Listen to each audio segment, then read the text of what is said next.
The Grand Pacific Hotel sparkled like a diamond against the Chicago skyline, its crystal chandeliers casting warm light across polished marble floors where the city's elite gathered for the annual Children's Foundation Charity Gala. Designer gowns swept past tuxedos worth more than most people's yearly salaries, while champagne glasses clinked in celebration of another successful fundraising evening. Natalie Brooks adjusted the delicate silver necklace at her throat, feeling slightly out of place in her simple navy dress among the sea of designer labels. As the owner of Harmony Grounds, a cozy coffee shop in the artistic Lincoln Park district, she had only received an invitation because her shop had donated coffee and pastries for the hospital staff during their recent renovation. She wasn't here to network or impress anyone, simply to support a cause that meant everything to her after losing her younger brother to childhood cancer 3 years ago. The evening had been pleasant enough until she witnessed something that made her blood boil. Near the silent auction display, a tall man in an impeccably tailored midnight blue suit was harshly berating a young server who had accidentally brushed against his sleeve while refilling water glasses. His voice was low but cutting, slicing through the girl's stammered apologies like a blade through silk. "This is completely unacceptable," the man said coldly, his piercing blue eyes fixed on the trembling server. "I expect professional service at an event of this caliber. Perhaps you should reconsider whether you're suited for this type of work." The server, barely out of college, by Natalie's estimation, looked ready to cry. Her hands shook as she offered napkins, clearly terrified of losing her job over such a minor incident. The man's companions, other wealthy patrons, watched with uncomfortable expressions, but remained silent. In their world, service staff were invisible, replaceable. Natalie had witnessed enough. Her grandmother had worked as a hotel housekeeper her entire life, facing similar treatment from people who believed money elevated them above basic human decency. Without hesitation, Natalie crossed the polished floor, her heels clicking with determined purpose. "Excuse me," Natalie said firmly, positioning herself between the man and the server. "I couldn't help but notice you're having difficulty with a simple accident." The man turned his attention to Natalie, eyebrows raised at the interruption. He was undeniably handsome, in a cold, aristocratic way, with perfectly styled dark hair and features that belonged in a magazine. But his expression held an arrogance that immediately set Natalie's teeth on edge. "I'm sorry. Do I know you?" His voice carried the kind of authority that suggested he was accustomed to being obeyed without question. "No, but I recognize your type," Natalie replied, crossing her arms. "The type who believes money gives you the right to humiliate hardworking people over accidents." A hush fell over nearby guests. Phones discreetly appeared as people sensed drama unfolding. The man's jaw tightened, clearly unaccustomed to being challenged so publicly. "Miss, I think you're overstepping," he said, his voice dangerously quiet. "This doesn't concern you. It concerns me when I see bullying disguised as standards." Natalie shot back, her brown eyes flashing with anger. "This young woman is doing her best at a job that requires her to smile while people like you treat her like she's worthless." A simple "no harm done" would have sufficed. The server behind Natalie whispered a grateful thank you before quickly disappearing into the crowd. Natalie didn't back down as she realized the entire room was now watching their confrontation. "People like me," the man repeated, stepping closer. "You don't know anything about me." "I know enough," Natalie said firmly. "I know you think your expensive suit gives you the right to make that girl feel worthless. I know you've probably never worked a service job in your life. And I know that all the money in the world can't buy you basic human decency." The man's companions exchanged worried glances. Someone in the crowd whispered, "That's Vincent Sterling," followed by gasps of recognition. Natalie felt her stomach drop slightly as she realized she had just publicly confronted one of the wealthiest men in the Midwest. Vincent Sterling owned half the commercial real estate in Chicago, his name gracing skyscrapers and luxury developments throughout the city. His face regularly appeared on business magazine covers, always with the same cold, calculating expression he wore now. But Natalie refused to be intimidated, even as she recognized the magnitude of her opponent. "You're very passionate about justice," Vincent said slowly. studying her face as if seeing her for the first time. Most people in this room wouldn't dare speak to me that way. Then most people in this room have forgotten what truly matters, Natalie replied. Money doesn't make you better than anyone else. It just makes you louder. A few people in the crowd actually applauded, clearly enjoying watching someone stand up to the notoriously ruthless businessman. Vincent looked around at the spectators, then back at Natalie with something that might have been amusement flickering in his blue eyes. What's your name? He asked suddenly. Natalie hesitated, wondering if she was about to find herself on some kind of blacklist. But she had come this far. Natalie Brooks. Natalie Brooks, he repeated thoughtfully. And what do you do when you're not crusading for social justice at charity galas? I run a coffee shop, she said, lifting her chin defiantly. I serve people who appreciate kindness over intimidation. Vincent was quiet for a long moment, his gaze intense and unreadable. The crowd held its breath, waiting to see how the powerful businessman would respond to such public humiliation. Then, completely unexpectedly, Vincent smiled. Not the cold, professional smile Natalie expected, but something genuine and almost surprise. A coffee shop owner who takes on billionaires, he mused. Refreshing. Before Natalie could respond, Vincent reached into his jacket and pulled out a business card, offering it to her with a slight bow. Miss Brooks, I believe this evening has been far more educational than I anticipated. Perhaps we could continue this conversation in a less public setting.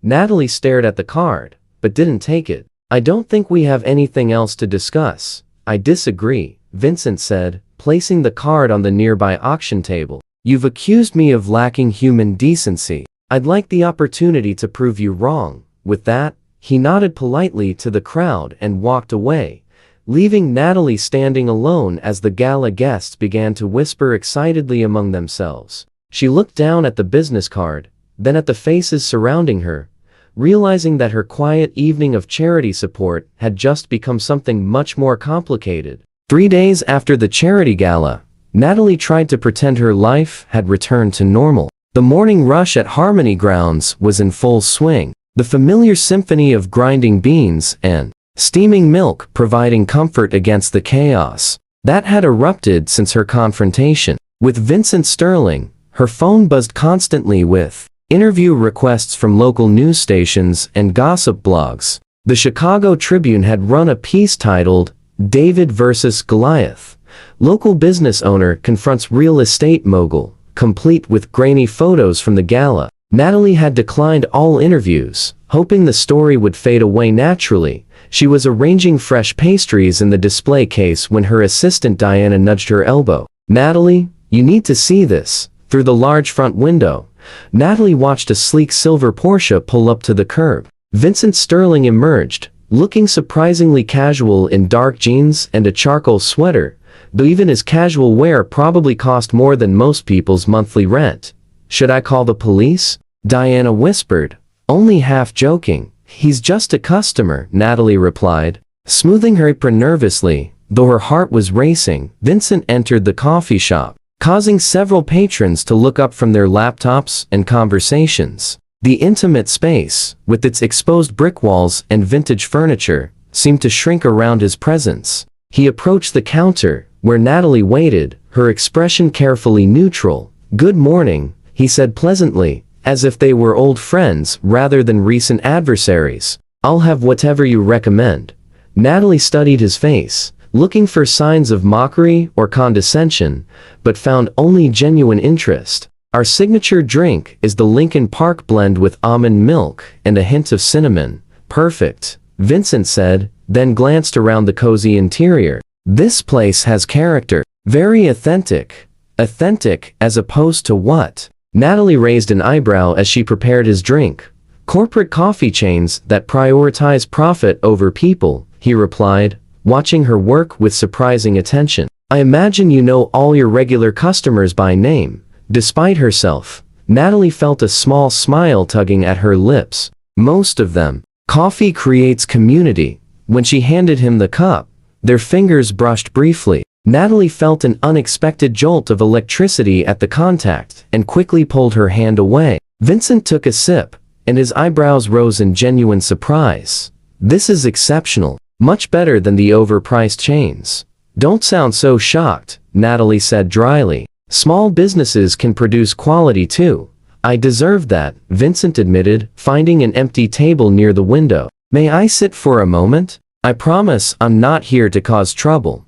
Natalie glanced around the shop, noting that several customers were watching their interaction with barely concealed curiosity.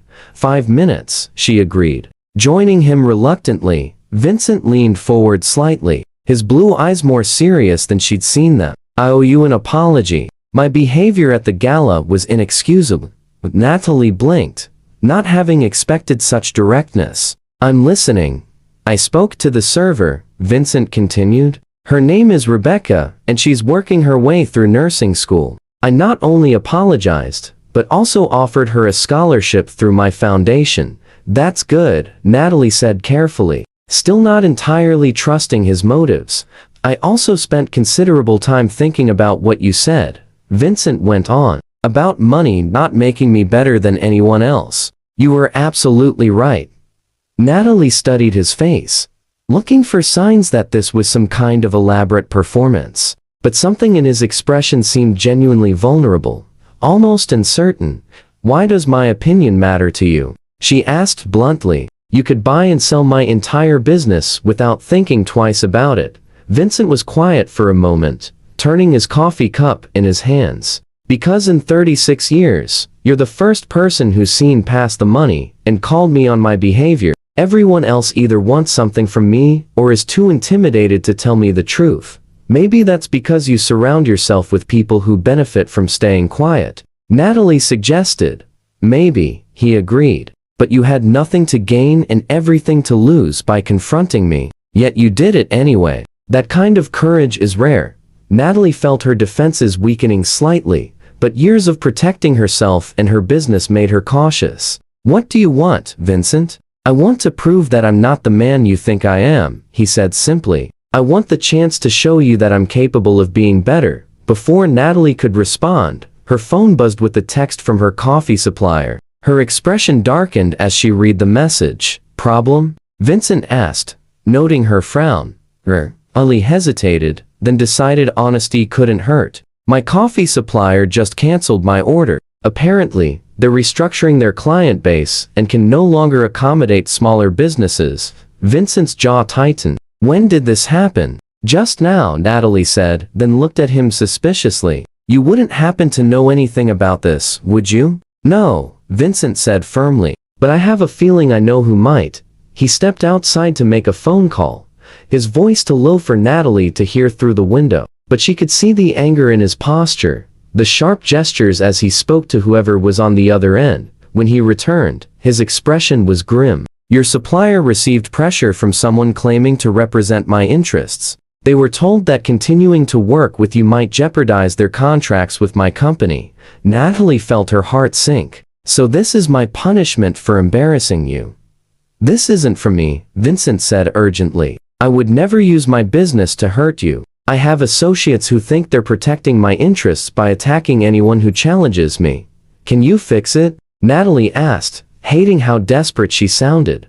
I can do better than that, Vincent said, pulling out his phone again. I'm going to make sure this never happens to you again. Over the next hour, Natalie watched in amazement as Vincent made call after call, not just restoring her supplier relationship, but securing better prices and terms than she'd ever had before. He also made it clear to his business network that anyone who retaliated against Natalie Brooks would answer to him personally. Why are you helping me? Natalie asked when he finished. Vincent met her eyes steadily. Because it's the right thing to do.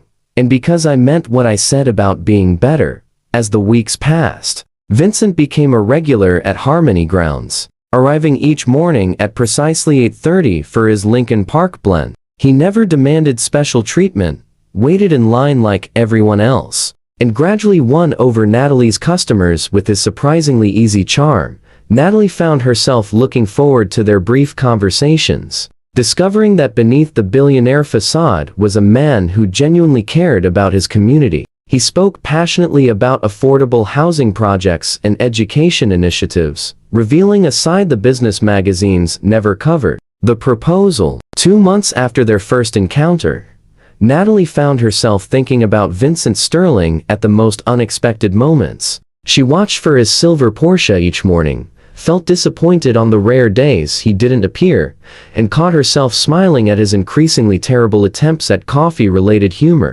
One evening, as Natalie was closing the shop, she found Vincent waiting outside in the gentle autumn rain, looking unusually nervous. "We're closed," she said, though her tone lacked its usual edge. "I know," he replied, stepping closer. The streetlight caught the rain in his dark hair, and Natalie noticed for the first time how tired he looked, as if he'd been carrying some heavy burden. "Natalie, I need to tell you something," Vincent began, his voice softer than she'd ever heard it. "These past few weeks, getting to know you, seeing your world through your eyes, it's changed everything for me. You've changed everything for me."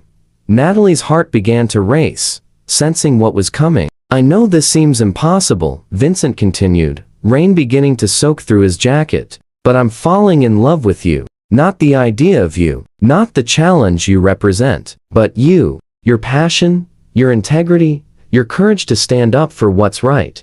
Natalie stared at him, rain beginning to dampen her hair. "Vincent, I know we're from different worlds," he said quickly, misreading her hesitation, "but maybe that's exactly why we work. You keep me grounded, and I could give you opportunities to help even more people. So you want to marry me because I'm a good influence?" Natalie asked, trying to keep her tone light despite the emotions churning in her chest. Vincent stepped closer, his blue eyes intense in the lamplight. "I want to marry you because I can't imagine my life without you in it. Because you see the best in people, including me. Because you make me want to be the man you believed I could become."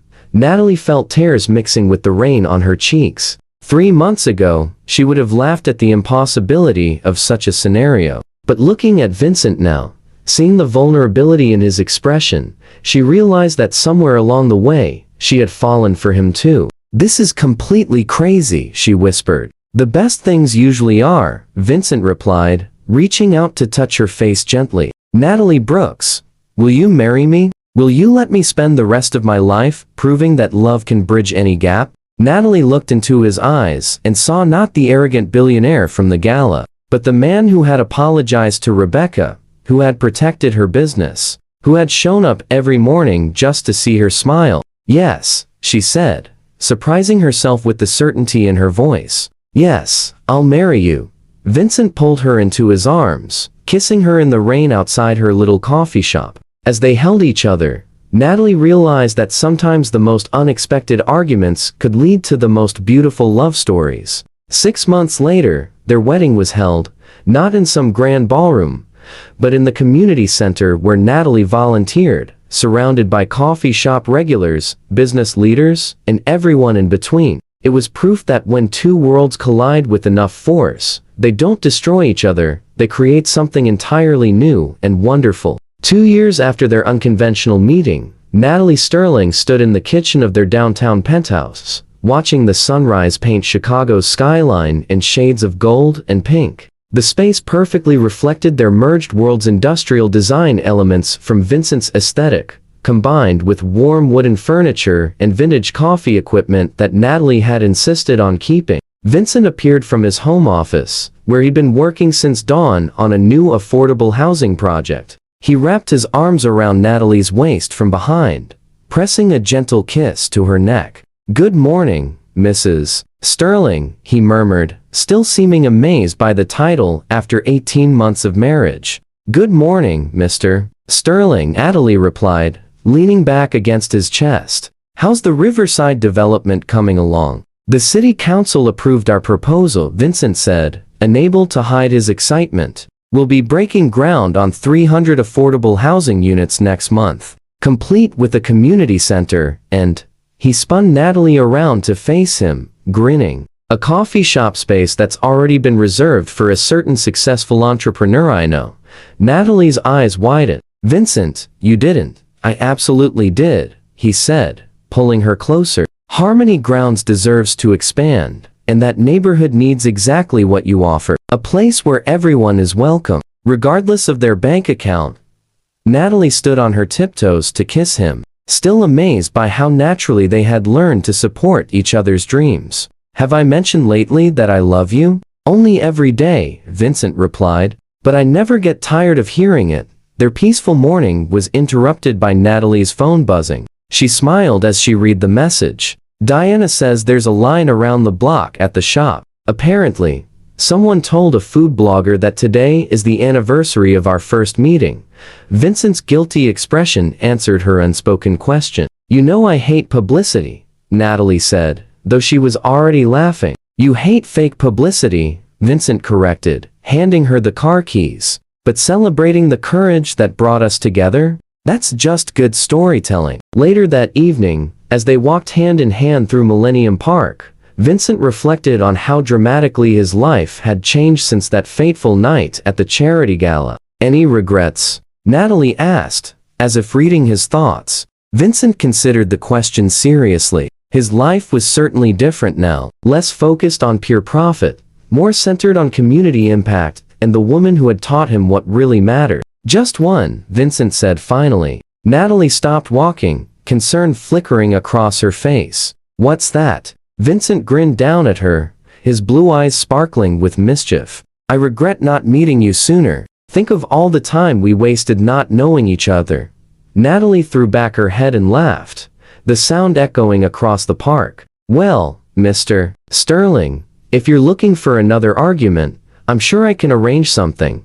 "Oh, I'm counting on it," Vincent replied, pulling her close for another kiss. "After all, our best conversations have always started with a good fight." As they continued their walk through the city they both loved, past street musicians and late-night diners, Natalie marveled at the beautiful unpredictability of love. She had entered that charity gala planning to support sick children and enjoy a quiet evening. Instead, she had found her soulmate by picking a fight with the most powerful man in the room. Sometimes, Natalie thought as Vincent squeezed her hand, the best love stories begin with the worst first impressions. And sometimes, standing up for what's right leads you exactly where you're meant to be, even if that place is somewhere you never could have imagined. Their story had become something of a legend in Chicago's social circles. The barista who tamed the beast, the billionaire who learned to love, and the argument that change too lives forever. But to Natalie and Vincent, it was simply the beginning of their greatest adventure, a marriage built on mutual respect, shared values, and the unwavering belief that love could indeed conquer all odds. As the city lights twinkled around them like earthbound stars, Natalie Sterling smiled at the thought of all the mornings yet to come, all the coffee yet to be shared, and all the ways they would continue to make each other better, one day at a time.